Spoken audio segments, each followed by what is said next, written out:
अस्सलाम वालेकुम guys, welcome to my new video. तो गाइस आज हम बाइक की क्लच साइड और क्लच बॉक्स को डिसअसेंबल करेंगे। तो उसका सारा प्रोसेस जो है वो आपके साथ शेयर करेंगे।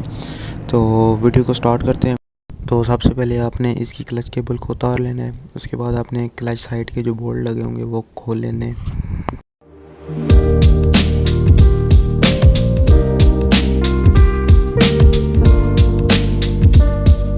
तो बोल्ट करने के बाद आपने क्लच साइड को बाइक से अलग कर लेना है।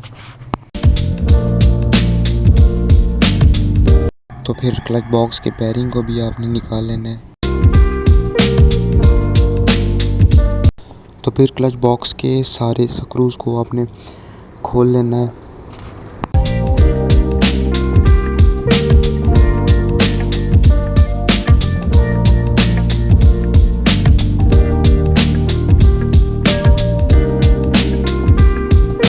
इसके बाद आपने क्लच बॉक्स के नट के लॉक को पीछे करके नट को खोल लेना है।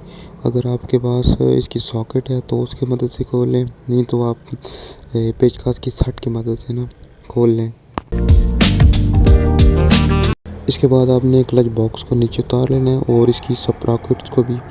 और इसके बाद आप बड़ी स्प्रॉकेट खोलेंगे क्योंकि हमने इस बाइक का इंजन करना है पूरा फुली। तो इसके बाद आपने ऑयल पंप के स्क्रूज को खोल लेना है। मेरे पास ड्रिल अवेलेबल थी, अगर आपके पास ना हो तो आप पेचकस की मदद से भी खोल सकते हैं। तो इसके 3 बोल्ट्स होंगे, उनको खोल लेना है। ऑयल पंप को नीचे उतार लेना है इसके बाद। और गियर स्टॉपर पत्ती के 10 नंबर का बोल्ट को भी खोल लेना है और गियर स्टॉपर पत्ती को नीचे उतार लेना है। तो यही थी हमारी आज की वीडियो। तो मिलते हैं नेक्स्ट वीडियो में, तब तक के लिए अल्लाह हाफिज़।